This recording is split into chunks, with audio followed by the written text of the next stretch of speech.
Yan. Wait nga, wag di ako nag-picture, nag-video ako. Kitang-kita nyo naman yung ginagawa namin. Yan. Kopyahan to the map. Hello! Ha. Yan, yung matalino yan. Sobrang talino ng taong yan. Grabe. Tumingin pa gulo. Tumingin pa yan. Yan. Napakatalino yan, sobra, as in. Grabe. Tawag school. Ang gwapo, no? Pogi points. Gwapo niya, grabe. Ayan. Ito, siya nga pala yung kinopyahan ng lahat kasi matalino yan pagdating sa programming, ha? Pangalan niya Chester. Ito naman, Tintin, yan. Si Rona naman, ayan naman yung may pinakamalaking hikaw sa amin lahat. Para patingin nga, ay sadakon siya. Yan. Yung dalawang yan, lagi nahuhuli yan kasi text ng text yan si Joseph kahit nagsusulat. Kitang-kita niyo naman, di ba? Hawak ko cellphone.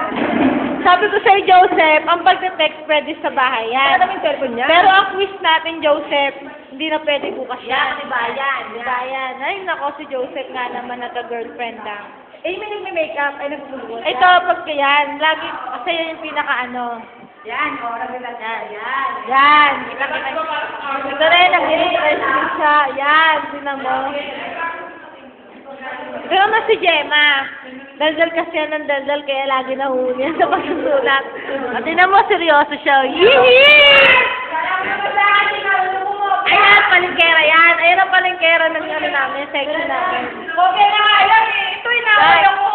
Inaaway ang palengkera. Yan si Maribik, yan. Si Chea, pinakamadaldal sa lahat. Yes. Alam mo yung iba. Diba? Yan, kita-kita nyo naman, tapos na kaming kumopya. Yan, ang gagawin, mga nagpapakyo.